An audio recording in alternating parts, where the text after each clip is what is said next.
नमस्कार दोस्तों, आपके अपने परिवार GK with lucky sir YouTube channel में आपका हार्दिक स्वागत एवं अभिनंदन है। आशा करता हूँ आप सब ठीक होंगे। आप सब चैनल पे नए हो तो चैनल को सब्सक्राइब करें, वीडियो को लाइक करें, ज़्यादा से ज़्यादा शेयर करें। आज हम बात करेंगे राजस्थान कला संस्कृति का दूसरा पार्ट, जिसमें हमने पहले पार्ट में पढ़ा राजस्थान के प्रमुख संत एवं संप्रदाय। दूसरे पार्ट में भी राजस्थान के प्रमुख संत एवं संप्रदाय की बात करेंगे, जो परीक्षा की दृष्टि से बहुत ही महत्वपूर्ण है। ठीक है, वो विगत परीक्षा में आए हुए क्वेश्चन हैं, आप अच्छी तरह से पढ़ के जाएं और आपका श्योर सिलेक्शन हो जाएगा। आपको भटकने की कहीं ज़रूरत नहीं है, अच्छी तरह से आप पढ़ें। ठीक है, चलिए हम शुरुआत करते हैं। पहला हमारा क्वेश्चन रहेगा, वागड़ की मीरा किसे कहा जाता है? वागड़ की मीरा किसे कहा जाता है? तो ऑप्शन नंबर एक नंबर ऑप्शन है गौरीबाई। क्या है? गौरीबाई। 2 नंबर है पन्नादाई। 3 नंबर है रानाबाई। 3 नंबर हमारा रानाबाई। 4 नंबर है क्रमावती। चलिए हम बात करते हैं गौरीबाई। इसका राइट आंसर हो जाएगा गौरीबाई। ठीक है, पन्नादाई। पन्नादाई को त्याग एवं बलिदान की मूर्ति कहा जाता है। ठीक है, पन्नादाई को त्याग एवं बलिदान की मूर्ति कहा जाता है। ठीक, त्याग एवं बलिदान की मूर्ति कहा जाता है पन्नादाई को। उसके बाद बात करें रानाबाई। रानाबाई राजस्थान की दूसरी मीरा है। रानाबाई क्या है? राजस्थान की दूसरी मीरा। राजस्थान की दूसरी मीरा क्या है? रानाबाई। आ गया समझ में? क्रमावती। क्रमावती को हाड़ी रानी के नाम से जाना जाता है। क्रमावती को किस नाम से जाना जाता है? हाड़ी रानी के नाम से जाना जाता है, जिसने मेवाड़ के दूसरे साके में जोहर किया था। ठीक है, आगे हम बात करते हैं अगले क्वेश्चन पर। राजस्थान में नरसिंह के नाम से प्रसिद्ध है। राजस्थान में नरसिंह नाम के प्रसिद्ध है। ठीक है, सॉरी, कवि दुर्लभ जी, संत रामचरण जी, संत रजब जी, या संत चरणदास जी, या संत चरणदास जी, इनमें से कौन सा ऑप्शन आप हमारा सही होगा? तो नरसिंह नाम के से प्रसिद्ध जो व्यक्ति है वो हमारा है कवि दुर्लभ। कौन सा है? कवि दुर्लभ, जिसने एक पंथ चलाया था। क्या पंथ चलाया था? कौन सा पंथ? पंथ चलाया था नरसिंह पंथ। कौन सा? नरसिंह पंथ।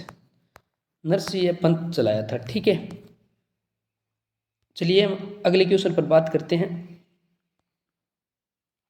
राजस्थान रा प्रसिद्ध धन्ना कठेरा भगता। राजस्थान रा प्रसिद्ध संत धन्ना कठेरा भगता। ठीक है, संत धन्ना के बारे में हम बात करेंगे कि ये कहाँ के थे। ठीक है, क्या आसपुर के थे, या देवली उदयपुर के थे, या दोन टोंक से थे? ठीक है, या गागरोन झालावाड़ से थे। ठीक, तो इसका राइट आंसर हो जाएगा, संत धन्ना कहाँ से थे? दुवन टोंक से। दुवन टोंक से।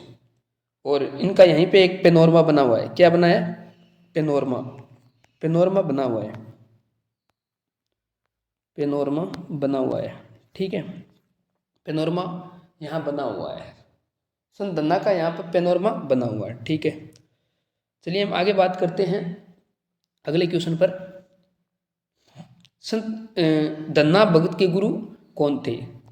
संत हुए हैं धन्ना भगत, इनके गुरु कौन थे? ठीक है, संत हुए हैं ना धन्ना भगत, इनके गुरु का नाम क्या था? क्या कबीर था, क्या नानक था, या रामानंद था, या नामदेव था? या नामदेव था। तो इनके गुरु का नाम था रामानंद। क्या नाम था? रामानंद। संत धन्ना की हम बात कर लेते हैं। इनका जन्म दुवन टोंक में हुआ है। कहाँ हुआ है? दुवन टोंक में। दुवन टोंक में। ठीक है, दुवन टोंक में इनका जन्म हुआ है। वहीं पे इनका पेनोरमा बना हुआ है। और इनके गुरु का नाम है वो रामानंद है। इनके गुरु का नाम क्या है? रामानंद है। इन्हें भक्ति आंदोलन का जनक कहा जाता है। राजस्थान में भक्ति आंदोलन का जनक किसे कहा जाता है? संत धन्ना को कहा जाता है। ठीक है, अगले क्वेश्चन पर हम बात करते हैं। राजस्थान की दूसरी मीरा संत रानाबाई का जन्म कहाँ हुआ था? राजस्थान की जो दूसरी मीरा है संत रानाबाई, इनका जन्म कहाँ हुआ था? क्या कुड़की में हुआ था, या कापड़ोद में हुआ, या शामला में हुआ, या हरनावा में हुआ? तो इसका राइट आंसर हो जाएगा हरनावा। ठीक है। हरनावा, कल की वीडियो में हरनावा आपको नागौर में बताया था, लेकिन ये परवरसर तहसील है और डीडवाना कुचामन जिले में चला गया है। ठीक है, आगे हम बात करते हैं अगले क्वेश्चन पर। निम्नलिखित में से कौन मेवात क्षेत्र से संबंधित है? कौन से संत है जो मेवात क्षेत्र से संबंधित है? मेवात, अलवर, भरतपुर। अलवर और भरतपुर वाला जो क्षेत्र है वो मेवात क्षेत्र कहलाता है। ठीक है, अलवर भरतपुर वाला क्षेत्र मेवात क्षेत्र कहलाता है। ठीक है, क्या हरिदास है, क्या संत हरिदास है, या दादू दयाल है, या लालदास जी है, या पीपा है? ठीक है, इनमें से कौन से संत है जो मेवात क्षेत्र से बिलोंग करते हैं? ठीक है, मेवात क्षेत्र से दो संत हुए हैं। ठीक है, एक तो संत लालदास जी, दूसरे हुए वो रामचरण जी। दूसरे कौन से हैं? रामचरण जी। रामचरण जी संत हुए हैं, वो मेवात क्षेत्र से आते हैं। ठीक है, आगे हम बात करते हैं अगले क्वेश्चन पर। संत लालदास जी के संबंध में कौन सा तथ्य असत्य है? तथ्य है वो असत्य है संत लालदास जी के बारे में। ठीक है, एक नंबर ऑप्शन है लालदास जी की वाणी नामक ग्रंथ दो भागों में विभाजित है। ठीक है, लालदास जी की वाणी है वो नामक ग्रंथ है दो भागों में विभाजित है। ठीक है, पहला ऑप्शन तो हमारा सही है, एकदम सही है। दूसरे ऑप्शन पर बात करते हैं। इनका जन्म मेवात प्रदेश में हुआ था। इनका जन्म कहाँ हुआ था? मेवात प्रदेश में हुआ था। ये भी बात सही है, हमने पिछले क्वेश्चन में जिक्र किया, मेवात प्रदेश में इनका जन्म हुआ है, अलवर भरतपुर क्षेत्र में, अलवर से ये आते हैं। ठीक है, तीसरा ऑप्शन है वे शादीशुदा थे। ये भी सही बात है, लालदास जी शादीशुदा थे। चौथा ऑप्शन देखते हैं हम, 1688 में इनका देहांत हो गया था। ये गलत बात है, 1688 में इनका देहांत नहीं हुआ था। ठीक है, इनका जन्म हुआ था 1540 में। 1540 में जन्म होता है और 1648 में इनकी मृत्यु हो जाती है। न कि 1688 में नहीं होती, 1648 में इनकी मृत्यु हो जाती है और 1540 में इनका जन्म होता है। ठीक है, अगले क्वेश्चन पर बात करते हैं। संत लालदास जी के लिए अच्छी तरह से जाने जाते हैं। संत लालदास जी मतलब खालिस्तान के लिए अच्छी तरह से जाने जाते हैं। ठीक है, संत लालदास जी क्या मूर्ति पूजा के लिए जाने जाते हैं, या सांप्रदायिक सद्भावना के लिए जाने जाते हैं, या समाज सुधार के लिए जाने जाते हैं, या सरल जीवन के लिए जाने जाते हैं? ठीक है, हम लालदास जी की बात करते हैं। लालदास जी मेव जाति से थे। कौन सी? मेव जाति से संबंध रखते थे। मेव जाति से संबंध रखते थे और इन्हें ये जन्म से तो मुस्लिम थे, जन्म से मुस्लिम, लेकिन कर्म से हिंदू थे। जन्म से मुस्लिम थे, जन्म से मुस्लिम लेकिन कर्म से हिंदू थे। ठीक है, इसलिए इन्हें सांप्रदायिक सद्भावना का संत कहा जाता है। सांप्रदायिक सद्भावना का संत कहा जाता है। ठीक है, सांप्रदायिक सद्भावना का जो मेला लगता है वो अजमेर में लगता है और जो लोक देवता हुआ है वो रामदेव जी है। ठीक है, मेला कहाँ लगता है? अजमेर में, और जो लोक देवता हुआ है वो रामदेव जी है। ठीक है, माता है वो सच्चाई माता है। ठीक है, चलिए हम आगे बात करते हैं। कौन से पंथरा अनुयायी मेव मुसलमान गणा है? ठीक है, क्वेश्चन बोलता है कि कौन से पंथरा अनुयायी है ना वो मेव मुसलमान गणा है। इसमें से पूछा है कि मेव मुसलमान है वो कौन से संत है। ठीक है, चलिए हम बात करते हैं। क्या वो दादू पंथ है मेव मुसलमान, या विष्णोई पंथ है, या लालदासी पंथ है, या गुदड़ पंथ है? तो इसका राइट आंसर हो जाएगा हमारा लालदासी। क्या है? लालदासी पंथ है, वो मेव मुसलमान है, अलवर से संबंध है इनका। ठीक है, अगला क्वेश्चन है निम्नलिखित संतों में से कौन जन्म से मुसलमान था? दोबारा क्वेश्चन वही आगे है कि कौन सा संत है वो जन्म से मुसलमान था। तो इसका राइट आंसर आपको पता चली गया है कि लालदास जी है वो जन्म से मुसलमान थे और कर्म से हिंदू थे। ठीक है, इनका संबंध धौली धूप अलवर से है। अगले क्वेश्चन बात करते हैं। चोपड़ा नामक ग्रंथ की रचना किसने की? चोपड़ा नामक ग्रंथ की रचना किसने की? या संत माऊ जी ने की, या दरियाव जी ने की, या रामचरण जी ने की थी, या रामदास जी ने की थी? तो इसका राइट आंसर हो जाएगा संत माऊ जी। क्या हो जाएगा? संत माऊ जी ने चोपड़ा नामक ग्रंथ की रचना की थी। संत माऊ जी ने क्या की थी? चोपड़ा नामक ग्रंथ की रचना की थी। अगले क्वेश्चन पे चलते हैं। निम्नलिखित में से कौन सा वैष्णव संप्रदाय नहीं है? पूछा है कि कौन सा वैष्णव संप्रदाय नहीं है। क्या निम्बारक संप्रदाय वैष्णव संप्रदाय नहीं है, या वल्लभ संप्रदाय, या निष्कलंकी संप्रदाय?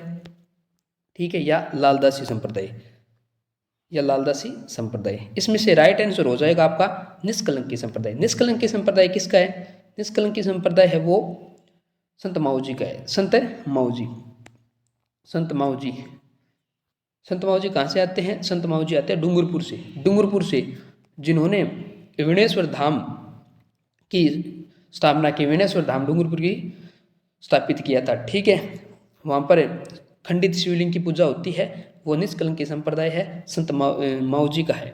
ठीक है, एक संत माऊजी ने चोपड़ा नामक ग्रंथ भी लिखा है, और एक चोपड़ा झील है वो पाली के अंदर आती है। ठीक है, अगले क्वेश्चन पे चलते हैं। संत माऊजी का संबंध है, संत माऊजी का संबंध है क्या बीकानेर से है, क्या अलवर से है, या जोधपुर से है? आपको हमने बताया ही है कि संत माऊजी डूंगरपुर से आते हैं, जहाँ पर विनेश्वर धाम स्थापित किया नवाटापुरा गांव के अंदर, और वहाँ पर खंडित शिवलिंग की पूजा की जाती है। ठीक है, आगे समझ में, आगे बात करते हैं। माऊजी के अनुयायी उन्हें विष्णु का मानते हैं। विष्णु का क्या मानते हैं? जो माऊजी है ना, उनके जो अनुयायी है वो विष्णु का क्या मानते हैं? कलिक अवतार मानते हैं। क्या मानते हैं? कलिक अवतार मानते हैं, विष्णु का कलिक अवतार मानते हैं। आ गया समझ में? ठीक है, आगे हम बात करते हैं। दादू जी के पार्थिव शरीर को किस स्थान पर समाधि दी गई? दादू जी के पार्थिव जो शरीर है ना, उसको किस स्थान पर समाधि दी गई? तो या सांबर में दी गई, या नरेन्ना में दी गई, या दादू खोल वीराणा में, या दादू खोल वीराणा में, या दादू समाधि खेड़प्पा में? तो इसका राइट आंसर हो जाएगा दादू खोल वीराणा। क्या हो जाएगा? दादू खोल वीराणा। ठीक है, आगे हम बात करते हैं अगले क्वेश्चन में। निम्न में से कौन दादू दयाल के शिष्य नहीं है? सुंदरदास जी, गरीबदास जी, रज्जब जी, या लालदास जी? तो इसका राइट आंसर हो जाएगा लालदास जी। क्या हो जाएगा? लालदास जी, क्योंकि सुंदरदास जी तो दादू दयाल के शिष्य है। गरीबदास जी, रज्जब जी, रज्जब जी वो हैं जिन्होंने आजीवन दूल्हे के वेश में रहा था, आजीवन दूल्हे के वेश में रहा था। संत दादू दयाल जी कहते हैं कि रज्जब तू गजब करियो, सिर पे मान दो मोड़, आया था तू हरि भजन के लिए, करी नरक की तोड़। ये संत रज्जब जी के बारे में दादू दयाल जी कहते हैं। ठीक है, अगले क्वेश्चन पर हम चलते हैं। तो वो है खालसा, खाकी, नागा राजस्थान के किस संप्रदाय के भाग है? ठीक है, क्या राम स्नेही संप्रदाय के भाग है, या दादू पंथ के है, या चरणदास जी के है? ठीक है, चलिए हम बात करते हैं। खालसा, नागा और खाकी ये किस संप्रदाय के भाग है? खालसा है, नागा है, खाकी है, एक उत्तरादे, उत्तरादे है, एक विरक्त है। एक क्या है? विरक्त, एक विरक्त है। ये सभी जो भाग है संप्रदाय के वो है दादू पंथ के। ठीक है, ये किस संप्रदाय के भाग है? एक तो खालसा है, एक खाकी है, एक नागा है, एक उत्तरादे है, एक विरक्त है। ये दादूपंथी संप्रदाय के भाग है। ठीक है, 5 भाग है, ये दादूपंथी संप्रदाय के भाग है। ठीक है, अगले क्वेश्चन पर चलते हैं। हम बात करते हैं किस संतरी वाणियारो संग्रह हरडे वाणी नावसु क्रीजे? कौन से संत है जिनकी वाणियाँ है वो हरडे वाणी नावसु क्रीजे? ठीक है, संग्रहित है हरडे वाणी नाव के अंदर। ठीक है, क्या सुंदरदास जी है, क्या दादू दयाल है, क्या रेदास है, रेदास है, क्या हरिदास निरंजन? रेदास तो मीरा के गुरु थे। क्या थे? मीरा के गुरु थे। इनकी चित्तौड़गढ़ में छतरी बनी हुई है रेदास की, मीरा मंदिर के सामने। ठीक है, इसका राइट आंसर है वो हो जाएगा दादू दयाल, दादूपंथी यानी दादू दयाल। दादू दयाल जो वाणियाँ हैं वो हरडे वाणी में संग्रहित है। ठीक है, अगले क्वेश्चन पर बात करते हैं हम। दादू पंथ में सत्संग स्थल को क्या कहा जाता है? दादू पंथ में है ना जो सत्संग स्थल है उसमें क्या कहा जाता है? ठीक है, क्या मुक्तिधाम, क्या अलकद्रीबा, या चोपड़ा? ठीक है, एक और है क्या रामद्वारा, क्या रामद्वारा कहा जाता है? तो इसका राइट आंसर हो जाएगा दादू पंथ में जो मुक्त सत्संग स्थल है वो क्या कहलाता है? वो अलकद्रीबा कहलाता है। ठीक है, क्या कहलाता है? अलकद्रीबा कहलाता है। आ गया दादूपंथी संप्रदाय। दादूपंथी संप्रदाय के अंदर क्या होता है कि 52 तो प्रमुख शिष्य होते हैं। ठीक है, 5 भागों में बंटा हुआ 5 भाग है इनके। एक तो नागा है, खाकी है, उत्तरादि है, विरिक्त है, ये इनके 5 भाग है। ठीक है। और दादूपंथी नरेना क्या है, नरेना जयपुर, नरेना जयपुर के अंदर है। ठीक है। इनका जो सत्संग स्थल है वो अलग दरीबा कहलाता है।